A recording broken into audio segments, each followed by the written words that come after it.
Oui, je suis brestois, mais c'est vrai que pendant un certain temps, j'ai un peu abandonné la Bretagne, étant professeur à Paris. Mais je suis redevenu breton par cette histoire de la Bretagne, donc c'est une sorte de retour aux sources.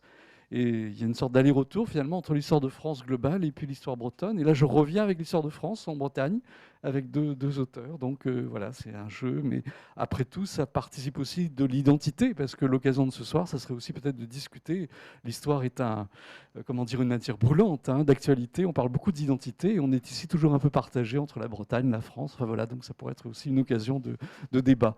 Mais je suis ici, je vous remercie d'ailleurs de nous accueillir donc pour présenter cette aventure un peu improbable. Une aventure éditoriale, c'est toujours un peu improbable. Transformée en livre, et quel livre, hein, puisque c'est 13 volumes, ça sera 8000 pages d'une histoire de France. Et justement, l'un des buts de cette histoire, c'est d'apporter la nouvelle manière d'aborder le passé par une jeune génération. D'ailleurs, la preuve, vous avez ici deux auteurs qui sont jeunes. Boris Bov, donc, qui a traité du volume des guerres de 100 ans, de la guerre de 100 ans ou des guerres de 100 ans, je ne sais pas, on peut mettre un pluriel. Et puis Nicolas Leroux, qui aborde les guerres de religion, donc deux guerres finalement, hein, de part et d'autre de la Renaissance. Chaque volume contient ce que j'appelle l'atelier de l'historien, c'est-à-dire que j'ai tenu à ce qu'on explique au lecteur comment se fabrique l'histoire. L'histoire, ça ne tombe pas du ciel. L'histoire, c'est un objet malléable, modifiable, en fonction, encore une fois, du travail des historiens. Et donc, chaque volume donne l'envers du décor, en quelque sorte. C'est-à-dire, à partir de quoi on fabrique l'histoire, les sources. Les éditions Belin, vous les connaissez sûrement. C'est assez intéressant parce que Belin, c'est, figurez-vous, une des seules maisons d'édition qui est restée privée. C'est-à-dire, et depuis longtemps, les éditions Belin datent du XVIIIe siècle, du siècle des Lumières, depuis 1777. Et c'est, je crois, suffisamment remarquable pour être noté.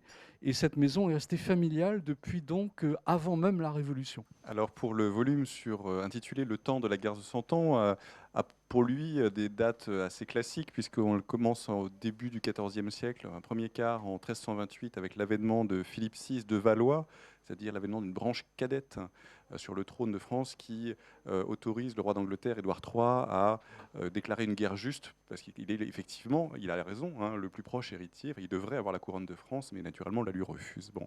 Et 1453, c'est la date de la deuxième prise de Bordeaux, après laquelle les Anglais sont chassés définitivement du territoire, sauf Calais, qui reste anglais jusqu'au XVIe siècle, mais c'est résiduel.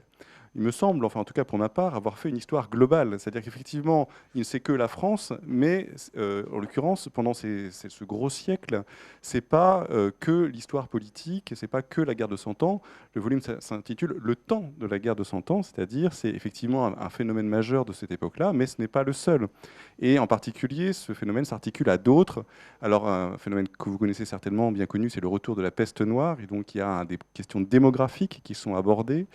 Il y a des questions religieuses, puisque c'est le début, enfin c'est pas le début, mais disons qu'il y a des inflexions très nettes de la piété. C'est le moment où, dans l'iconographie, se coexiste à la fois une iconographie macabre avec les premières représentations de la mort, ce squelette avec sa faux, et en même temps de superbes vierges au manteau qui protègent l'humanité. Et donc le chrétien est tiraillé entre des images qui font angoissantes et des images rassurantes. Et donc il y a toute une pédagogie, si vous voulez, de l'Église qui se développe dans des images superbes que j'ai essayé de mettre en valeur. Il y a aussi les questions économiques. Est-ce que la guerre, est-ce que la peste, qu'est-ce que ça a entraîné en fait comme changement sur l'économie, la société, comment elle a réagi à ce contexte-là. Et enfin aussi, alors dans l'atelier de l'historien, j'ai essayé d'aborder des questions plus réflexives. Par exemple, les usages que l'on peut faire du passé, à travers le cas de Jeanne d'Arc, hein, qui est fille du peuple, mère de la patrie, mais elle a été aussi putain des Armagnacs à un moment, et elle finit grand-mère de l'extrême droite, on pourrait dire, si on voulait faire la filiation du Moyen-Âge jusqu'à nos jours. Et donc là, comment ce personnage a été remployé à chaque fois. Et pourquoi c'est si facile de la remployer? Parce que c'est un mythe dès l'origine, en fait. C'est une prophétesse, et donc elle s'inscrit tout de suite dans le mythe. Et enfin, donc, pour vous aussi donner une idée de la variété de la palette, j'ai essayé aussi de faire un chapitre plus vie quotidienne sur l'alimentation, c'est-à-dire qu'est-ce qu'on mange au XVe siècle, à quoi ça ressemble. Vous avez 2 recettes de cuisine avec les temps de cuisson, les proportions. Vous pourrez essayer. Comme au Moyen-Âge. Voilà, une recette pour riches, une recette pour pauvres, vous verrez, vous goûterez. Et c'est ça qui fait la principale différence avec nos grands ancêtres, ces monuments que sont Lavis et Michelet, qui, eux, à cette époque-là, ne s'intéressaient que à l'histoire politique. Et donc, pour les tomes qui correspondent à ma période, sont remplis de chevauchés, de fracas d'armes, de complots de palais, d'empoisonnement, de mignons, de favorites. Qui sont une part de l'histoire, mais entre-temps, il y a eu un siècle de recherche qui a considérablement élargi le champ d'intérêt. Bon, vous savez que l'historien a toujours mauvais esprit, c'est-à-dire qu'il reçoit un discours qu'il a entendu, qu'il a lu chez ses collègues, bon, il se dit, bon, ils disent ça, alors voyons ce que disent les sources, et l'esprit critique, en fait, il gratte pour voir si c'est justifié, jusqu'où c'est justifié. Et là, en l'occurrence, les périodes des 14e et 15e siècles, pour simplifier, vu de loin, on voit la guerre de Cent Ans, la peste, la crise économique, le schisme. Et donc, on en conclut, avec raison, hein, que c'est une période, sinon agitée, au moins de crise. Et donc, moi, la question que je me suis posée, c'est la crise. Évidemment, hein, on ne va pas la nier. 50% de la population disparaît entre 1328 et 1453. Il y a un problème, manifestement. Mais est-ce que ça veut dire que la crise, c'est tout le temps, toujours, partout, au même niveau d'intensité? Et en fait, non. Et c'est ce que j'ai voulu mettre en valeur, c'est l'articulation de la crise, c'est-à-dire comment la guerre quel est le rapport entre la guerre et la crise économique, entre la peste et la crise économique, entre piété et crise politique. Bon, ça c'est une chose. Et d'autre part, les limites, c'est-à-dire est-ce que tout est vraiment en crise? Alors pour prendre un exemple qui vous sera cher, c'est la Bretagne. Eh bien, si on prend donc régionalement, et la Bretagne, on peut dire que oui, au XIVe siècle, elle est frappée de plein fouet par la crise, puisqu'elle subit la peste comme toute l'Europe, tout l'Occident, voire le monde, puisque la peste frappe le Maghreb jusqu'à la Russie. Bon. En revanche, au XVe siècle, les ducs sont neutres dans le conflit franco-anglais. En fait, ils font un jeu de bascule, hein, tantôt alliés à l'un, tantôt alliés à l'autre. En fait, en réalité, autonomes, avec une suggestion très très formelle, tantôt au roi d'Angleterre, tantôt au roi de France. Et alors que partout ailleurs, on s'étripe. Et donc du coup, non seulement c'est la paix, mais en plus, les Normands et les Anglais se battent sur mer et donc leurs flottes se détruisent mutuellement. Et donc ils deviennent, de fait, ils ont une espèce de monopole du commerce maritime. Et on peut considérer qu'il y a un véritable âge d'or de la Bretagne au XVe siècle, parce que précisément, elle est libre, alors que tout le reste, tous les concurrents, si vous voulez, anglais et normands, qui étaient les marins hein, qui faisaient concurrence à la marine bretonne, eh bien, sont occupés et gênés hein, par le conflit. Et enfin, un dernier point, c'est une période extraordinaire du point de vue de la vie artistique. Pourquoi? Et vous le voyez à travers l'illustration, hein, c'est manifeste, parce que c'est une grande période pour la vie de cour, qui est très très brillante, en particulier la cour de Charles V, Charles VI, sont des cours qui sont éblouissantes hein, par la production artistique, par la production intellectuelle, par aussi la mise en place de l'étiquette, les châteaux. C'est l'époque où on construit Vincennes, il y a le Louvre rénové de Charles V. Il y a beaucoup de constructions nouvelles liées à cette vie de cour. Le volume qu'on m'a confié, c'est le volume donc, qui est intitulé Les guerres de religion, avec une chronologie qui, si vous le voyez d'ici, n'est pas exactement peut-être celle à laquelle vous pourriez vous attendre, puisqu'on a eu le souci aussi de décaler certaines attentes chronologiques, de casser des coupures, des dates qui ont l'air d'être des fins normales de l'histoire, alors qu'en fait les dates sont toujours relatives, on va dire. Et donc là, on a choisi de traiter dans ce volume la période 1559, la mort d'Henri II, vous savez, ce roi chevalier qui meurt en tournoi après avoir reçu une lance dans l'œil un peu bêtement. Dernier tournoi de l'histoire de France. 1559, mort d'un roi chevalier et qui laisse des petits garçons qui vont se succéder sur le trône de France, François II, Charles IX, et puis une femme, une veuve, Catherine de Médicis, que vous connaissez, qui se trouve dans une situation face au pouvoir extrêmement difficile. Donc 1559, moment d'ébullition religieuse, de vide du pouvoir, et 1629 comme fin des guerres de religion, et non pas 1598 comme on y pense a priori. L'édit de Nantes, on a le sentiment que c'est une histoire qui s'arrête, un siècle qui se termine, c'est presque 1600, c'est pratique. L'édit de Nantes, en réalité, la vie ne s'arrête pas et les conflits, les tensions ne s'arrêtent pas, elles reprennent. Il y a dans les années 1620, on pense au siège de La Rochelle, Richelieu sur la digue de La Rochelle, vous avez ça en tête, le tableau du 19e siècle. Il y a des poussées de violence, il y a une reprise de guerre dans ces années 1620, et 1629, c'est la vraie fin d'une certaine façon de ce moment. Ça met en scène des violences que vous connaissez tous la Saint-Barthélemy, vous connaissez tous un certain nombre d'assassinats, le duc de Guise tué par Henri III, Henri III lui-même assassiné par le moine Jacques Clément, Henri IV tué par l'illuminaire Availlac, donc des violences, des meurtres, mais au-delà de ces événements, on essaye de comprendre quel est le sens de la violence. Qu'est-ce que ça veut dire tuer? D'essayer de comprendre ce qui est le travail de l'historien. Finalement, l'historien, il doit établir des faits, des enchaînements causaux, mais il doit aussi essayer de comprendre ce que pensent les gens, pourquoi ils agissent, comment ils agissent. L'idée de faire un certain nombre de chapitres qui présentaient les grands aspects de la période, les grands problèmes, ça, elle était évidemment acquise. La grande idée de Joël, ça a été de faire vraiment ce chapitre qu'il a appelé l'atelier de l'historien, qui était, comme il l'a dit, de raconter comment on écrit l'histoire, et donc avec un passage sur les sources, sur quoi on travaille, de quoi on se sert pour écrire l'histoire, puis de faire une sorte d'histoire de l'histoire, hein, de voir, pour ma période, si je peux dire, voir comment on a vu les événements, comment on les a compris, comment on les a interprétés sur le moment, puis 50 ans après, puis 100 ans après, puis 200 ans après, et voir quelles sont finalement aujourd'hui les questions que nous nous posons, quels sont les débats qui nous préoccupent. Et en l'occurrence, il y a des choses qui sont encore très très sensibles finalement.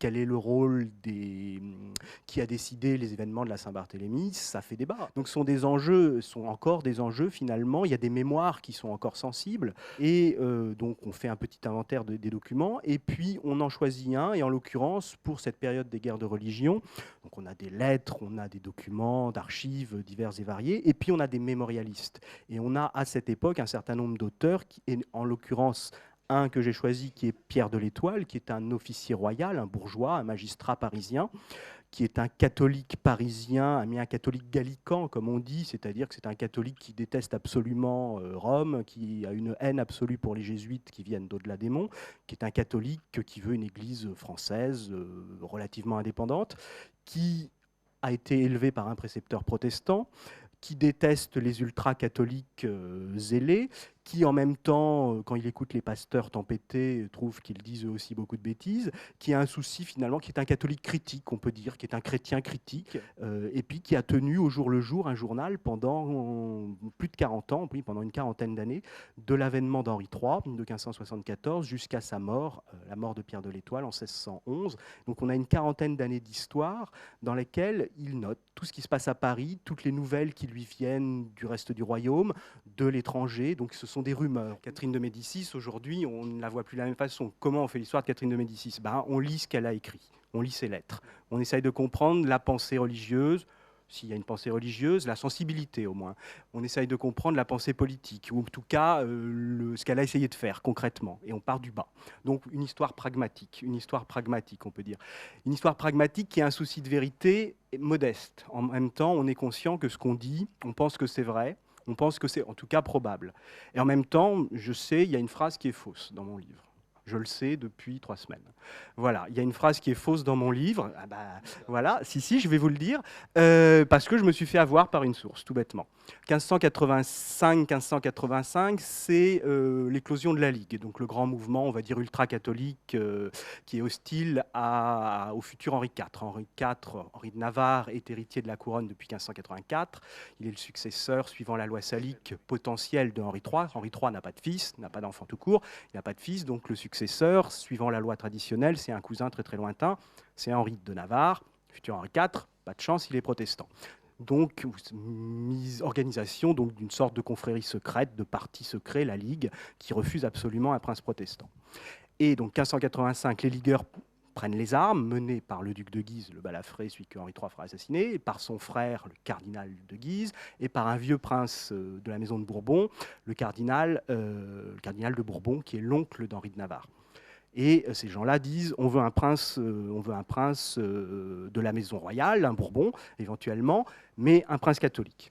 Et puis, 1584, donc les ligueurs prennent les armes, et puis on a trouvé une source. Alors on l'a trouvée au XIXe siècle, elle est dans les archives anglaises, elle est au British Museum.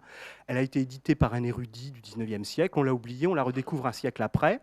Et puis donc 2, 3, 4 historiens, moi venant après les autres, la relisent. C'est formidable. Qu'est-ce que c'est cette source? C'est un discours du duc de Guise. Le duc de Guise, à Châlons, en Champagne, rassemble ses troupes, on est en mars 1585, et il fait un grand discours.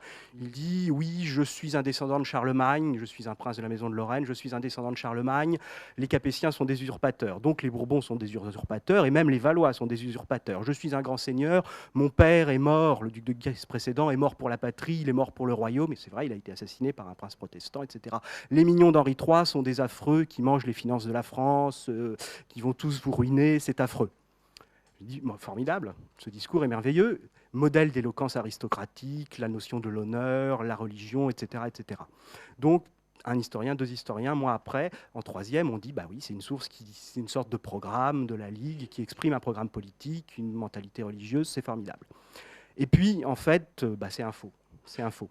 C'est un document de propagande protestante. C'est pour ça qu'on n'en a qu'un exemplaire qui est dans les archives anglaise, qui a été envoyée par un agent protestant à Élisabeth d'Angleterre, très probablement pour l'inciter à entrer dans le jeu politique. Comment sait-on que c'est un faux ? Parce que le jour de la date qui est marquée sur le document, le duc de Guise, il n'est pas à Châlons. Premier point. Deuxième chose, il n'y a jamais eu de grand rassemblement militaire à Châlons à cette époque-là. Troisième chose, le document est unique, il est en Angleterre, c'est bizarre. Et tout ça fait que finalement, le plus logique, c'est que c'est un faux. C'est un faux, et il y en a probablement d'autres. Donc voilà, 3 semaines après, je sais que c'est un faux, et donc si un jour on fait une deuxième édition, cette phrase sera changée. Et les choses changent, donc une histoire pragmatique qui essaye de voir les choses par le bas, d'une certaine façon. Alors pour les sources, pour la fin du Moyen-Âge, sont assez abondantes, ce qui n'est pas le cas forcément pour les périodes antérieures. Là, désormais, la palette est quasi complète, puisque ça va de l'archéologie jusqu'aux sources écrites, aux chroniques. En particulier à propos de l'alimentation, il est essentiel de partir de là pour essayer de savoir ce que l'on mangeait, par exemple. Donc vous n'imaginez pas tout ce qu'on peut tirer comme enseignement d'une poubelle médiévale, que l'on fouille, et tous ces déchets avec les voilà, la Lavis n'avait pas eu l'idée de fouiller les poubelles. Oui, c'est une discipline récente en fait, l'archéologie. Et donc grâce aux os, on peut savoir si on mangeait du poulet, du cochon, de la vache, etc. Et alors là, un petit détail, mais c'est intéressant, c'est qu'il y a longtemps eu le mythe du cochon domestique. C'est quand les historiens pensaient que toute famille avait dans l'arrière-cour un cochon qu'elle tuait à l'automne et qu'elle salait pour l'hiver. Ça lui faisait ses provisions pour l'hiver. Et alors là, avec l'archéologie, le cochon domestique, ça devient un mythe qui s'effondre complètement parce qu'en fait, pour avoir des cochons, il faut les nourrir. Pour les nourrir, il faut avoir des bois puisqu'ils se nourrissent de glands. Or, dans le monde plein d'avant la peste, il n'y a que les seigneurs qui ont des bois. Tout le reste des terres a été défriché et mis et cultivé. Et donc les paysans n'ont certainement pas de cochons, n'ont pas les moyens de les nourrir en fait. Bon, ça c'est un petit détail, mais pour montrer qu'il y a des révisions comme ça, on rééquilibre.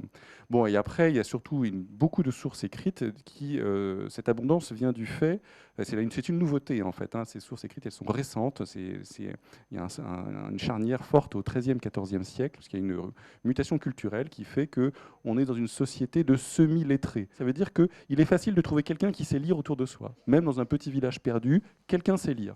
Et c'est peut-être, si on devait caricaturer, je dirais que la principale différence avec la génération des années 60-70, qui était l'histoire triomphante, parfois souvent marxiste, avec des vérités bien stables, des systèmes très bien construits, très beaux sur le plan rhétorique et intellectuel, parce que c'était des remarquables mécaniques sur le plan de la réflexion, mais et donc des grands modèles qui nous semblent beaucoup moins convaincants maintenant, en particulier lorsqu'on on les sonde. Moi, c'est ce que j'ai essayé de faire, parce que pour la guerre de 100 ans, elle a été modélisée, en particulier par Guy Bois, dans des livres remarquables qui faisaient autorité. Et donc, moi, j'ai lu, c'est les premiers que j'ai lus d'ailleurs, et donc en essayant de les interroger, est-ce que ça marche toujours et de temps en temps, non, quand même, j'ai l'impression que les sources sont un petit peu forcées, vous voyez, pour que ça rentre dans le moule.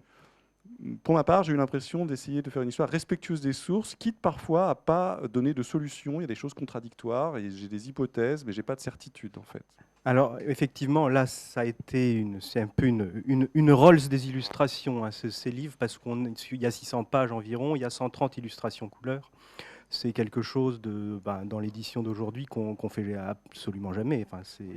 Moi, je ne veux pas dire du mal d'autres éditeurs, mais mon livre précédent, j'ai voulu mettre 4 illustrations noires, des gravures du XVIe siècle, ça coûte rien sur le plan de l'impression, mais l'éditeur était effrayé rien que pour ça. Donc là, il y a 130 illustrations couleurs.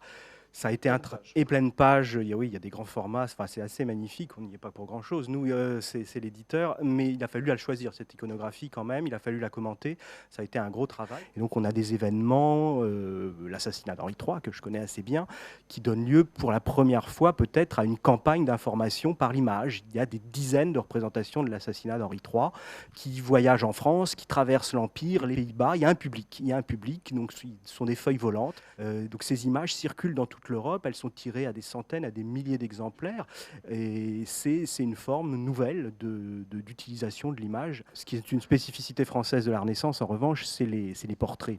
Les portraits au crayon à la clouée, que vous avez tous déjà vus, qui sont une spécificité française. Là, pour le coup, les Catherine de Médicis, les princes, les princesses de la Renaissance collectionnent les portraits, et donc il y a un certain nombre de très beaux portraits. Voilà, vous avez des portraits de ce style-là, des portraits au crayon. Donc ça, là par contre, c'est une peinture, c'est une huile sur bois, mais des portraits dans ce style-là, avec le visage en général assez bien précisé et le reste du corps très discret, qui font en plus très bien ressortir le caractère de l'individu. Justement, l'illustration n'est pas du tout traitée comme une illustration, mais comme un document. Et Nicolas aussi a insisté avec l'exemple des portraits sur le fait que le document, c'est une source d'histoire, et que même cette source a agi sur le plan politique. Quand Catherine possède les portraits de la cour, pour elle, c'est presque un moyen tu pourrais en parler, de pression, de contrôle. Ses enfants, par exemple, elle tient beaucoup à ce qu'on ait des portraits extrêmement précis. Voilà un exemple, je crois, de document, action en quelque sorte. Alors pour la période du XIVe et XVe siècle, moi j'ai eu la chance d'avoir des ressources iconographiques magnifiques qui sont tous ces manuscrits à peinture. Vous savez, toutes ces peintures qui sont sur parchemin et protégées de la lumière parce que c'était dans les livres fermés. Et donc quand on les ouvre, elles sont absolument fraîches et les couleurs sont magnifiques. Mais ce sur quoi ce que je voudrais souligner en fait, et qui est, je pense, une originalité de cette collection et de ce livre en particulier, c'est le souci non pas d'illustrer la synthèse, mais de l'argumenter grâce aux images. Les images ne sont pas là pour faire joli, enfin, c'est aussi bien que ça soit beau, mais elles sont là pour expliquer, pour donner des justifications au texte, en fait. Et la difficulté pour le lecteur moderne et pour l'historien, c'est de comprendre ces images. En particulier pour l'époque médiévale, elles sont extrêmement codées. Il y a un langage des images, il y a des gestes symboliques qui sont parfaitement compris à l'époque et que nous, on ne comprend plus. Et donc là, il y a, pour moi, eu un effort d'explication, c'est-à-dire qu'est-ce que ça signifie que lorsque les personnages croisent les bras sur la poitrine, mais ça signifie le refus, en fait. Si on va dans une assemblée, c'est ceux qui ont les bras croisés, ça veut dire qu'ils ne sont pas d'accord avec ce qui se passe. Quelque chose qui n'est pas absolument évident. Parfois, on les a même interprétés de manière radicalement opposée. Certaines images ont donné lieu à des explications totalement contradictoires. Donc voilà, j'ai essayé de donner les tenants et de suggérer la piste qui me paraissait vraisemblable. Chaque volume comporte entre 10 et 20 cartes, et des cartes totalement originales, qui ont été fabriquées par la Maison Belin, d'ailleurs, par une cartographe spécialisée. Pour les guerres de religion, pour la première fois, une visualisation vraiment cartographiée des 8 guerres de religion, puisque vous savez sans doute, entre 1562 et 1590, c'est une des périodes les plus complexes de l'histoire de France. 8 guerres de religion se succèdent, et d'ailleurs, il y aura un atlas qui sortira à la fin de toute la série, avec l'ensemble de l'histoire de France uniquement à partir des cartes. C'est-à-dire qu'on aura une spatialisation, ce qui sera tout à fait considérable. Donc un volume autonome que je vous annonce déjà, mais pour 2011. Donc là, peut-être Nicolas pourra, et puis Boris aussi, parler spécifiquement du travail de mise en cartographie de l'histoire. Et ça, c'est nouveau. Alors effectivement, les cartes, ça a été un travail terrible. Alors Joël disait que c'était une nouvelle génération d'historiens, mais cette nouvelle génération d'historiens, elle a vieilli de 10 ans en faisant les cartes. Mes premiers cheveux blancs, je les dois aux cartes. Le texte, c'est mon métier, je sais faire. Les images, ça s'apprend. Faire des cartes, c'est encore autre chose. Effectivement, inventer des cartes ou retravailler des cartes, c'est un vrai travail. Mettre en image, spatialiser un texte, finalement, c'est très compliqué. Puis une fois qu'on a mis en image les choses, en carte, on se dit, c'est vrai, ça a une vérité qui a l'air figée. Or, si on reprend les cartes On se dit, qui ont des prédécesseurs, on se dit mais pourquoi il a mis une flèche comme ça finalement? C'était pas dans l'autre sens en réalité. Qu'est-ce que ça veut dire là, cette ère? Il l'a mis en rouge foncé pour dire il y a des protestants ou il y a des catholiques. Est-ce que c'est vraiment vrai à tel moment? Et si on reprend les choses de très près, en réalité, on se rend compte que il faut tout refaire. J'ai eu l'idée, c'est tout bête, mais ça n'avait jamais été fait, c'est celle que j'ai montrée là, d'essayer de rendre en carte les massacres de la Saint-Barthélemy. Parce que la Saint-Barthélemy, on pense à Paris, 24, 25, 26, 27 août 1572, 3000 morts peut-être. Et puis Michelet l'a dit, Michelet a beaucoup de vertus 150 ans après. Michelet a dit la Saint-Barthélemy, c'est une saison. Ce n'est pas un massacre, ce n'est pas un événement, c'est une saison. Effectivement, on a la Saint-Barthélemy parisienne fin août 1572, et puis tout de suite après, dans quelques villes voisines. Le lendemain, le surlendemain, Meaux, 50 km de Paris, Orléans, une centaine de kilomètres de Paris, Troyes, pas très longtemps après, on a une vague de violence. Et puis on a une deuxième vague 15 jours, 3 semaines après. Et on a arrêté les protestants à Bourges, à Rouen. On n'a pas su trop quoi en faire. Et puis, les autorités municipales, les gouverneurs locaux ont dit, puisqu'on les a arrêtés, allez, on va s'en débarrasser. C'est ce que le roi a fait à Paris, on va faire pareil chez nous. Donc, on a une deuxième vague. Et puis, on a une troisième vague après, fin septembre, début octobre. C'est les villes du Sud, c'est Bordeaux, c'est Toulouse, et des villes un peu plus petites, Albi, Gaillac, etc. Donc, rendre ça en image en essayant, donc, ces différentes localisations, en essayant de, tout simplement, en faisant des ronds proportionnels à la taille des massacres, du nombre de victimes supposées. Ça rend les choses compliquées, il faut essayer de se mettre d'accord déjà sur le nombre des victimes supposées et de faire des ronds, c'est tout bête, mais ça rend les choses très claires et ça permet de relativiser. Il y a des endroits où on dit un massacre à Angers, un massacre à Saumur, et puis on se dit un massacre à Angers comme un massacre à Orléans ou à Paris. Bon, à Angers, il y a 2 morts. À Saumur, il y a 1 mort. Donc c'est autre chose. C'est autre chose, c'est pas plus réjouissant pour autant, mais ça a une autre dimension. C'est pas un massacre, c'est une violence ponctuelle. Et puis ça permet aussi de voir qu'il y a des zones où il n'y a rien.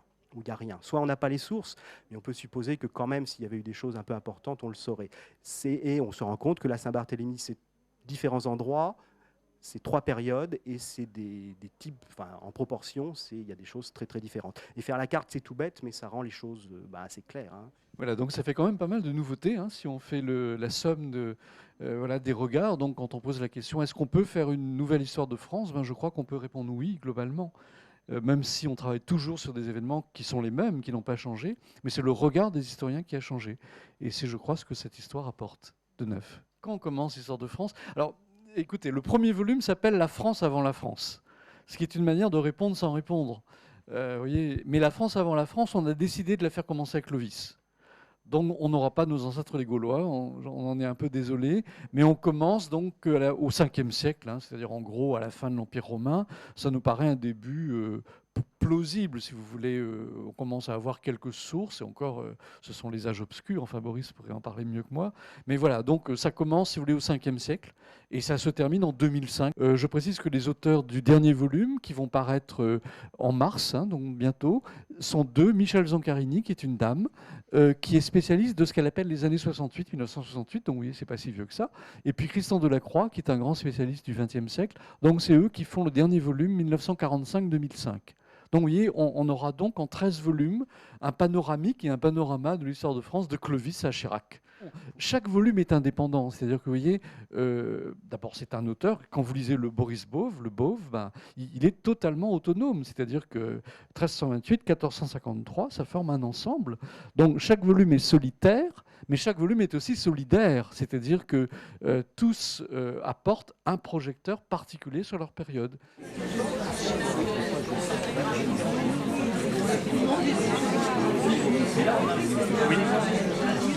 Oui.